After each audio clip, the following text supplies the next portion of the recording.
Halo, nama aku Muyas, usia 24 tahun, Oktober nanti. Aktivitas sekarang kerja di salah satu media berita di Semarang.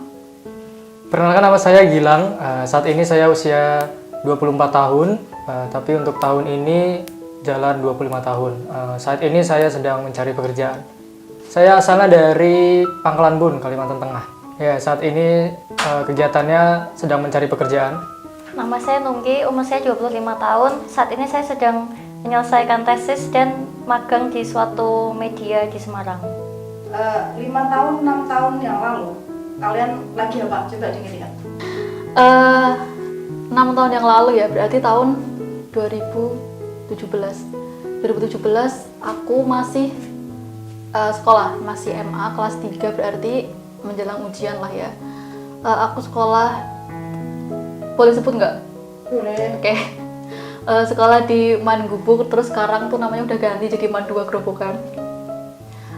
Dulu apa ya? Dulu tuh pas masih SMA, pas masih sekolah, aku tuh benar-benar belum tahu apa yang aku inginkan. Kayak benar-benar belum tahu apa tujuan hidup ke depan itu kayak gimana. Jadi benar-benar yang jalinin aja lah, kayak ya udah kita sebagai siswa ya tugasnya belajar, ujian ya udah belajar untuk menghadapi ujian kayak ujian sekolah.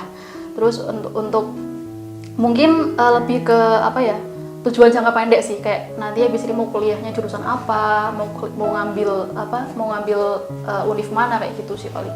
Kalau saya sih masih sama seperti Muyas. Saya juga masih SMA, sekitar ya kelas 3 ya, waktu itu menghadapi kelulusan juga.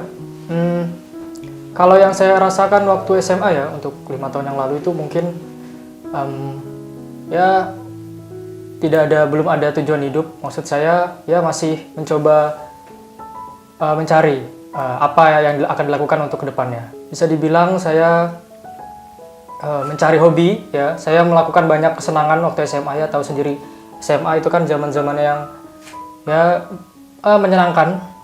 Ya saya juga kenal suka sama orang ya di SMA juga. Terus kemudian sakit hati pertama kali juga di SMA. Ya, terus juga mulai ada banyak tuntutan keluarga yang mungkin setelah lulus mau kemana, seperti apa dan bagaimana. Kalau saya 5 atau 6 tahun yang lalu tuh saya udah semester 4 sama 5 kuliah. Waktu itu tuh udah mulai pertengahan masa kuliah ya, udah disuruh magang, terus nentuin judul-judul seminar proposal kayak gitu kan. Kalau saya sih berpikiran masih di pertengahan gitu, ya udahlah paling kan nanti habis lulus ambil profesi psikolog kayak gitu. Terus tapi sambil cari-cari info yang lainnya kayak gitu. Jadi tujuan awalnya sih mungkin ambil profesi psikolog gitu aja. Kamu ambil psikolog itu kemauanmu, memang itu yang interestmu di situ atau gimana, atau dorongan keluarga? Waktu S1-nya. Kalau Kalau SMA ke kuliah. Dari SMA ke kuliah itu sih ambil psikolog karena memang keinginan sendiri. Alasannya kenapa pengen ambil psikologi itu ya karena setiap saya di bangku sekolah kadang tuh suka nemu teman-teman itu yang berperilaku kayak kok anak ini beda, terus kok yang ini kok beda juga ya karakteristiknya, kayak perilakunya, cara bicaranya. Jadi saya tuh tertarik untuk mempelajari manusia tuh kok banyak ragamnya ya.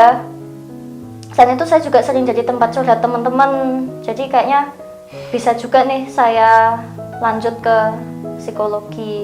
Bahagia nggak dengan kalian ada di posisi ini?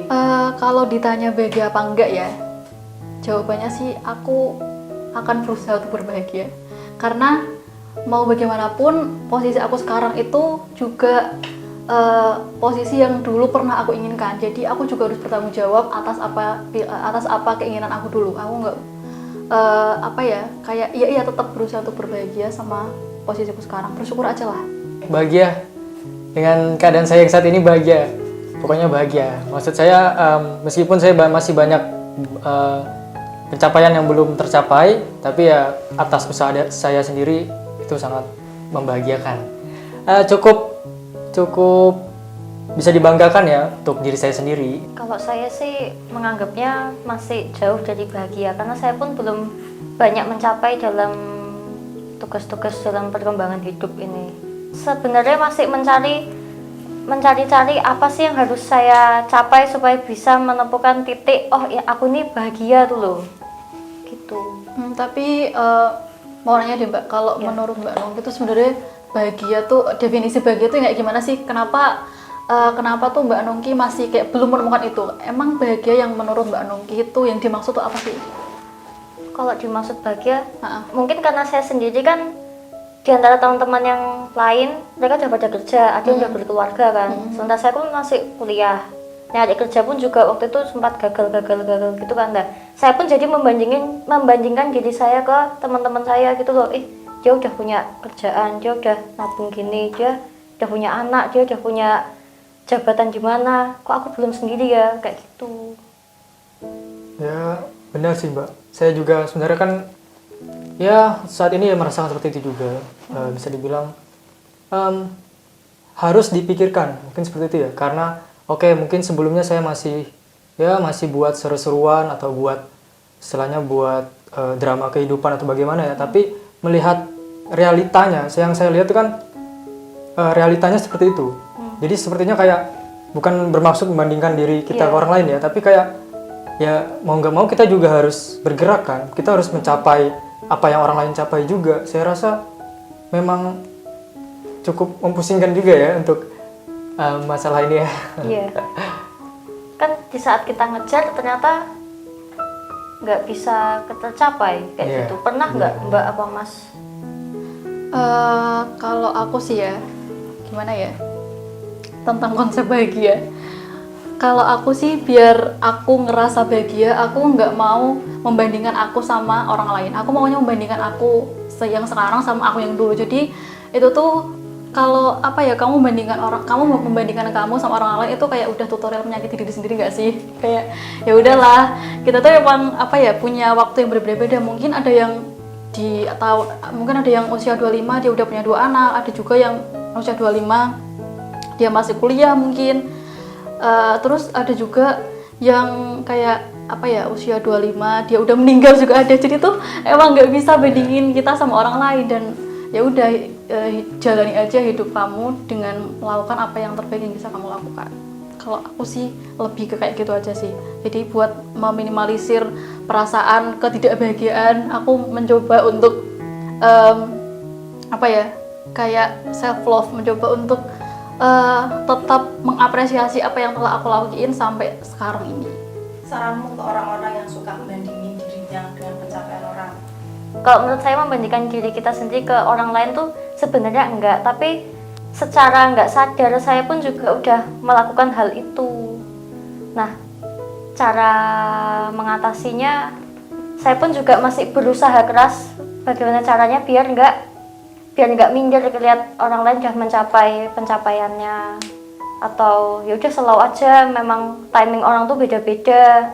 Dan saya pun juga masih berusaha mencari-cari sesuatu yang kira-kira ini memang yang benar-benar aku cari kayak gitu. Susah sih, tapi ya jalani aja. Jalani aja ya. Ya, menurut saya itu sangat masuk akal ya, dan ya itu tidak masalah untuk membandingkan diri sama orang lain, karena yang saya lihat itu jadi pegangan itu saya, jadi motivasi juga, jadi istilahnya saya melihat itu bisa membuat diri saya sendiri bergerak gitu loh. Karena yang realitanya ya, kalau misalkan ada orang umur 25 tahun udah bisa banyak pekerjaan, kenapa kita enggak? Kenapa harus menunggu waktu masing-masing? Orang yang 25 aja sudah bisa kan? Kenapa kita kok yang 25 juga belum bisa? Seharusnya bisa juga. Saya melihatnya seperti itu sih, karena tidak terlalu difikirkan juga. Kalau aku sekarang sedang belajar dan berusaha buat nggak membandingkan diri aku sama orang lain. Nah, caranya tuh mungkin sekarang yang udah aku lakuin itu meminimalisir membuka sosmed kayak Instagram, story WhatsApp. Itu bener-bener sekarang udah kayak aku kurangin lah, udah banyak banget sekarang buka IG aja kalau inget. Jadi memang itu salah satu cara buat nggak bikin diri sendiri overthinking dan membandingkan aku sama orang lain. Karena menurutku setiap orang tuh punya waktunya masing-masing. Jadi yang penting kan aku fokusnya sama apa yang aku lakuin, sama apa tujuanku. Aku nggak mau peduli juga sama orang lain tuh udah dapat apa, orang lain udah punya apa. Yang penting aku udah melakukan apa yang menurutku baik dan untuk mencapai apa yang aku inginkan. Ada ketakutan masa depan nggak? Ketakutan masa depan apa ya? Wah, banyak. Tapi ya banyak. Ya begitulah, karena memang masa depan kan kita nggak ada yang tahu juga kan. Ya mungkin kematian ya. Oke. Mungkin saya terlalu. Ya. Baik, Jodoh siap. mungkin kayak gitu loh. Ya, termasuk jodoh ya. Jodoh saya juga agak sulit ya. Kalau jodoh udah pusing saya enggak. Ya, terus juga saat ini juga kan masih mencari pekerjaan. Saya pengennya juga mencari pekerjaan tetap, terus membeli rumah juga dan sebagainya. Terus nanti juga pengen punya keluarga sendiri dan ya banyak hal-hal yang ingin saya capai juga untuk kedepannya. Nah, yang saya takutkan ya itu semua tidak tercapai dan saya tidak bisa menerima hal itu semua. Kalau ketakutan ke masa depan, tentu saja saya takut. Kenapa? Karena saya pun juga dulu waktu zaman kuliah tuh saya udah punya ekspektasi kalau saya tuh nanti udah kayak gini. Tapi ternyata semuanya itu gagal semua. Jadi kan bikin nggak sesuai sama ekspektasi saya gitu loh. Nah, makanya jadi saya tuh merasa ada di titik terendah gitu loh, kayak pesimis. Aku ngapain sih kayak gini? Aku udah bener belum sih? Yang aku lakuin ini bener nggak ya? Tapi kalau misalnya aku udah bikin goals baru lagi, nanti nek gagal kayak dulu lagi gimana? Itu ketakutan saya. Iya, sebagai manusia yang berumur 20-an lebih, pasti kalian atau kita semua lah, aku lah, pernah ngerasain namanya khawatir sama masa depan. Nah, aku juga ngerasain itu. Biasanya aku tuh khawatirnya soal karir. Aku nanti habis ini tuh kayak mau kerja apa, apakah pekerjaan ini tuh emang udah cocok buat aku. Terus masalah jodoh juga kadang kadang tuh ada kekhawatirannya sendiri. Terus gimana nanti kalau nggak bisa membahagiakan orang tua, kayak gitulah. Itu beberapa contoh kekhawatiran masa depan. Cuman aku mikirnya aku nggak mau terlalu mengkhawatirkan masa depan, nggak mau juga terlalu menyesali masa lalu aku. Jadi ya aku pengennya cuman hidup di masa sekarang. Aku cuma bisa melakukan apa yang terbaik yang bisa aku lakukan sekarang, biar masa depan itu nanti udah bukan urusanku, maksudnya itu udah di luar kendaliku. Jadi aku nggak mau terlalu memusingkan itu. 10 tahun lagi, angan-angan kalian lagi di mana, terus ngapain? 10 tahun lagi ya, berarti tahun 2033, di mana umurku 34 tahun. Di umur yang segitu, aku pengennya tuh saat itu aku udah punya suami, udah punya anak, aku udah punya pekerjaan tetap, tapi aku tetap bisa merawat anakku di rumah. jadi aku bisa bekerja, tapi juga tetap nggak melupakan tugasku sebagai seorang ibu. Aku pengennya dengan pekerjaan apapun, aku pengen punya pekerjaan yang bisa dilakukan di rumah, tapi tetap menghasilkan. Jadi aku tetap bisa punya waktu buat anakku nanti. 10 tahun ke depan untuk saya sendiri, itu lumayan jangka waktu yang panjang. 10 tahun ke depan ya, itu mungkin KPR rumah itu 10 tahun saya KPR rumah, terus ya terus juga punya pekerjaan tetap yang saya tidak pindah-pindah lagi. Terus ada istri juga yang bisa nemanin. Rencananya saya tetap di Semarang terus, tapi ya sekali pulang ke tempat asal, Pangkalan Bun. Ya tentunya istri saya diajak. Terus juga Menghalu dulu. tapi yang paling saya ingin capai itu sebenarnya financial freedom ya. Jadi kayak saya bisa mengatur keuangan saya dengan baik, entah itu saya punya penghasilan yang banyak ataupun yang cukup, saya bisa mengatur dengan baik. Ya itu.